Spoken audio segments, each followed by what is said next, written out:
Well, good morning, everybody, from my kitchen.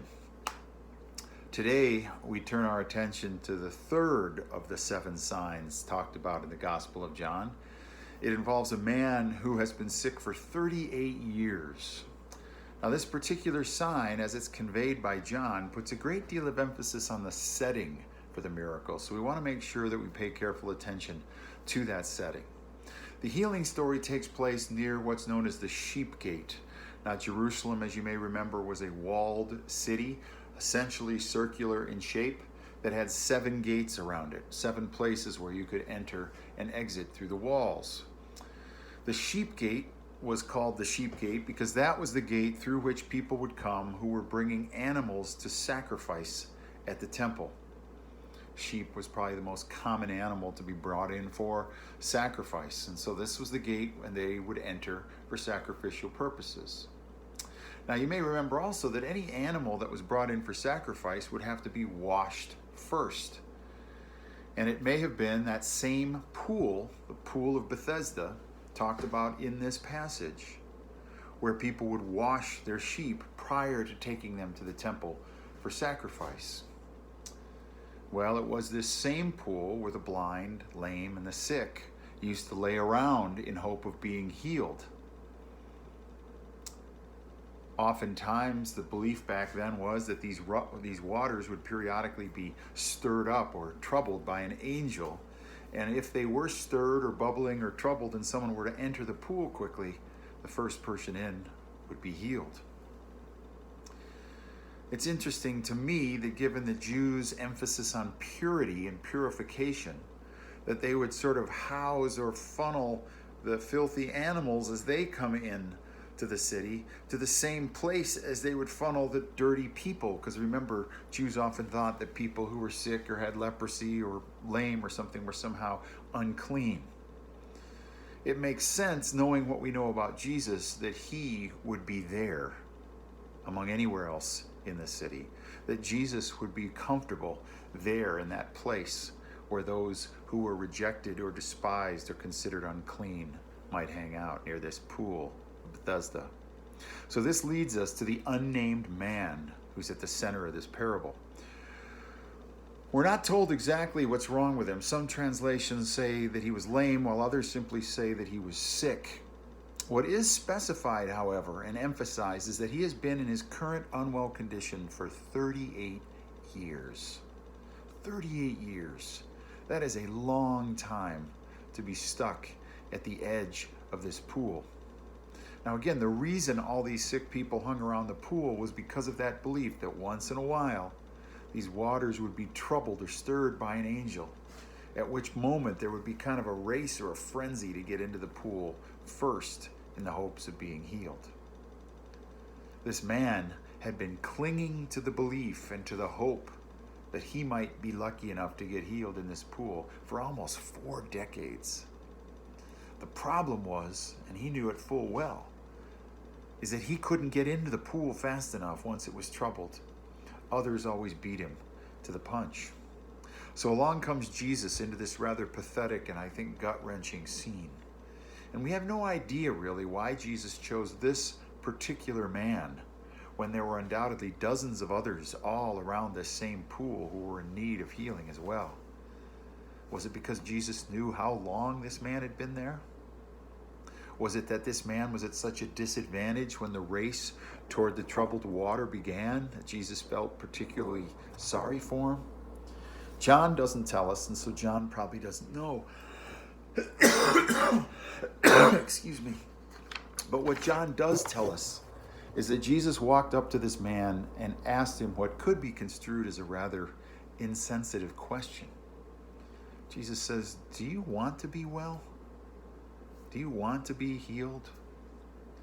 Someone with my sarcastic bent might have imagined that man responding, "Gee, Jesus, I don't know. I mean, I've been laying here for 38 years, losing the same race every single day. Yeah, I just love being here, Jesus. Why would I want to get well?" But Doug Pagitt has another take on this question that Jesus asks. For Paget, Jesus' question actually shows that Jesus is not coming in with a predetermined agenda. Jesus instead starts this encounter by wanting to know if there's something this man wants, something Jesus can participate in.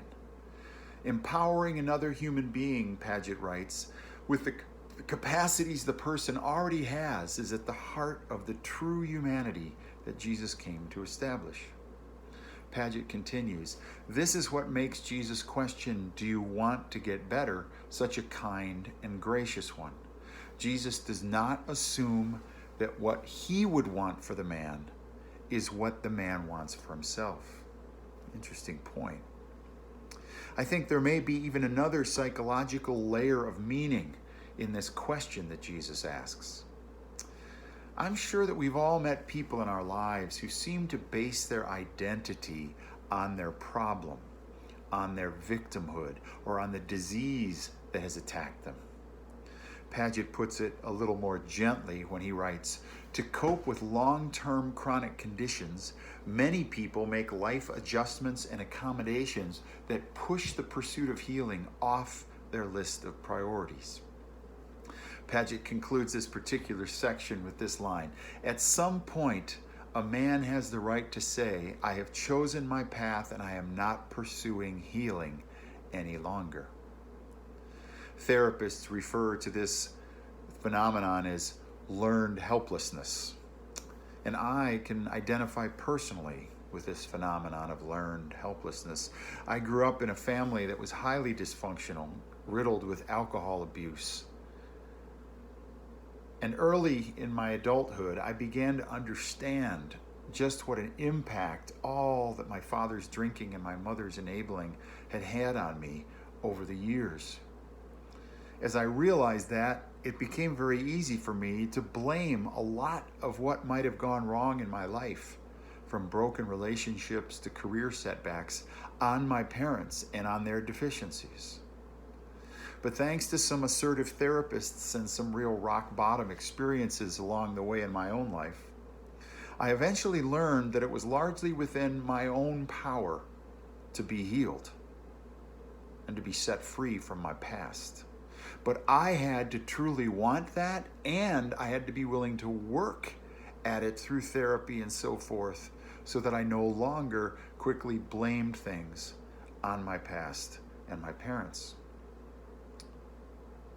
For a long time, I had to admit that I had chosen, albeit unconsciously, to remain a victim, to remain in the story I had in my head. Whatever it was that was going on inside this man from John 5, Jesus approaches him openly, wanting the sick man's agenda to dictate what Jesus would do next. And though it seems like a small thing, I love the fact that in this healing, Jesus does not reach down and lift the man up. Did you notice that? Jesus asked him to get up himself. He says, get up, pick up your mat and walk. Having determined the sick man's willingness and desire to be whole again, Jesus has him participate in his own healing. Now, do you have any idea how scary it would have been for a man who hadn't stood on his own 2 feet for 38 years to get up on his own? Jesus has this man declare what he wants and then do his part in bringing about the healing. Paget concludes this section of his exploration of John 5 saying, quote, Jesus shifts the story from what the man doesn't have to what he has, which is the desire and the means to get up. This is much like what my therapist had to do for me and with me. Now, when it comes to trying to consider how we might do even greater things than this healing from John 5, Paget notes that, quote, our medical community has gotten really good at helping people walk. To substantiate this claim, Paget points us to the rapidly advancing field of prosthetics. He quotes a friend of his who once said, the real miracle is the first person who said, yeah, even though your leg was blown off by a landmine, we can find a way for you to walk again. Paget follows up by saying, often it's having the idea of something seemingly impossible being possible that takes the biggest leap of faith of all. Paget then goes on in his book to introduce us to a highly specialized gym outside of Dallas, Texas called Oak Fit Gym. It provides, quote, personalized and specialized training programs for injured veterans and people living with disabilities. One specific story from this incredible training facility involves a homeless veteran by the name of Brian Aft, who was living on the streets and addicted to heroin, both the results of what he had experienced in Afghanistan, where he lost both of his legs in a roadside bomb serving our Marines over there. The gym's director invited Aft from the streets to join his gym to find his life again and to change his story. An article in ESPN, the magazine, describes a typical day at Oak Fit Gym. And that description sounds an awful lot how I picture that pool of Bethesda from John 5. It says they form a loose circle around, some sitting in wheelchairs, others in folding chairs with their prosthetic legs or arms stretched out. A few with their prosthetics removed rest on their stumps on the floor. Others stand holding crutches or leaning on gym equipment. A quadruple amputee sits next to a triple amputee. A car crash survivor with no legs sits beside a veteran with one arm and one leg. They're all here at Oak Fit Gym on a rundown street outside of Dallas's downtown. The article concludes that the people at Oak Fit Gym are, quote, getting new stories and new solutions. They are pulling, rowing, lifting, pushing, and growing in mind and body. In short, they are learning to walk again.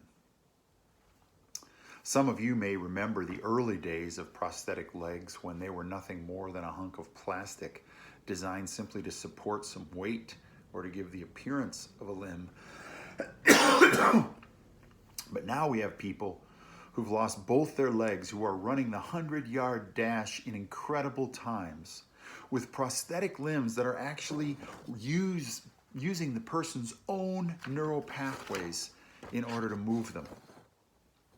Make no mistake, the people doing this sort of stuff on prosthetics don't just start doing it overnight or the day after their surgeries. These determined folks have to want to do it. They have to want to be made well, and they have to be willing to participate in a ton of training and therapy as a means to their own healing. Now, circling back to the John 5 story, Paget points out that when Jesus said, "Get up, pick up your mat and walk," he was, quote, saying that the man was freed from his limitations and no longer had to sit on that mat.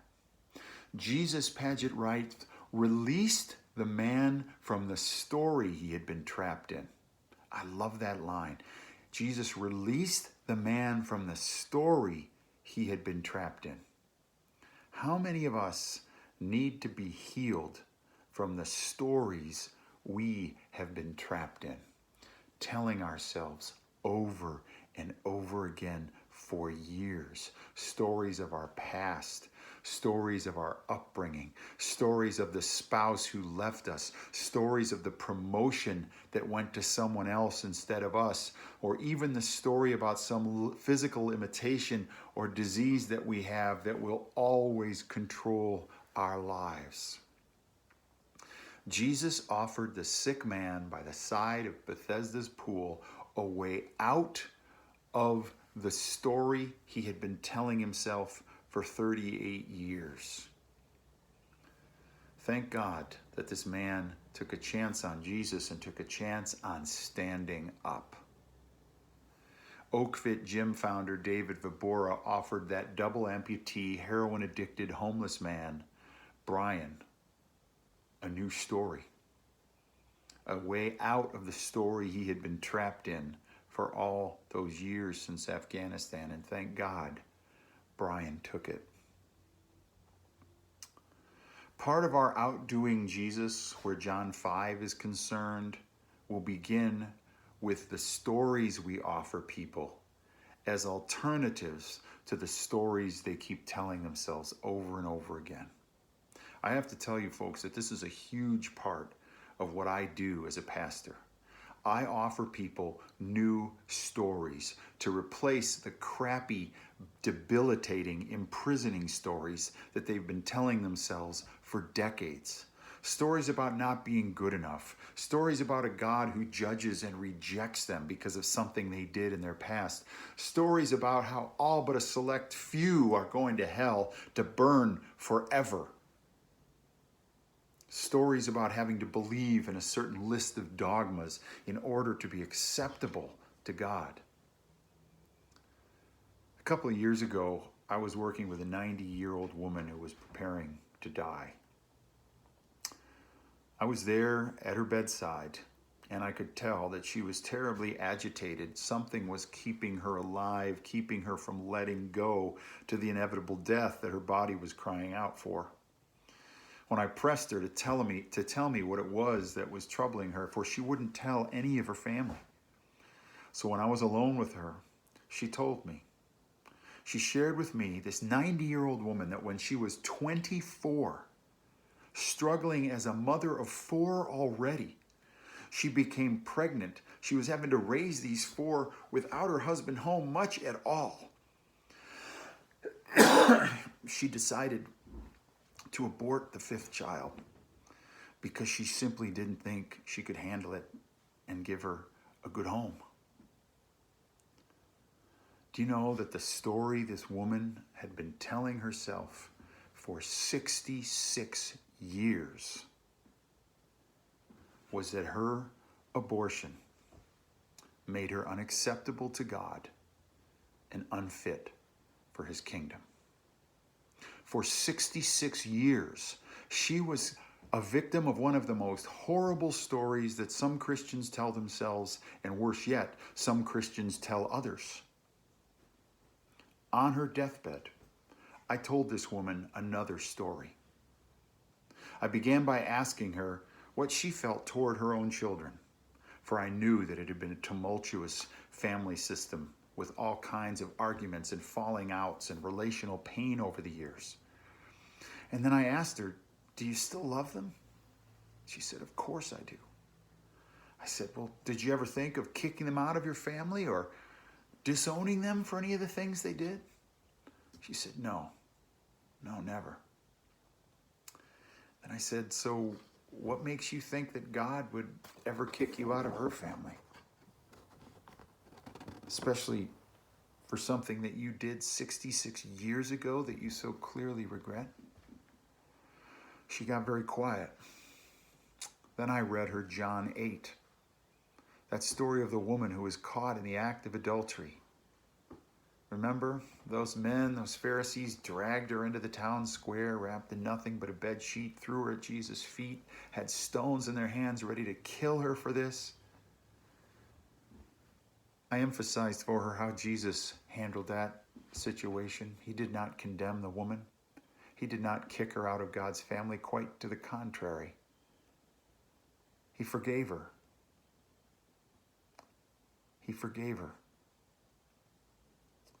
As I told this story, the woman in her deathbed began to cry. And then I said, "You realize that the God of this entire universe is about to welcome you with open arms because you are and have always been his precious child. You need to get ready for that. That is your new story. You are God's precious child. Always have been, always will be, and nothing can change that." Folks, there are a lot of poisonous and cruel stories that religious people, and especially Christians, have been laying on ourselves and laying on other people too for far, far too long. Jesus replaced the 38-year-old victim story that man from John 5 had been telling himself. Jesus replaced it with a new story, and it made all the difference.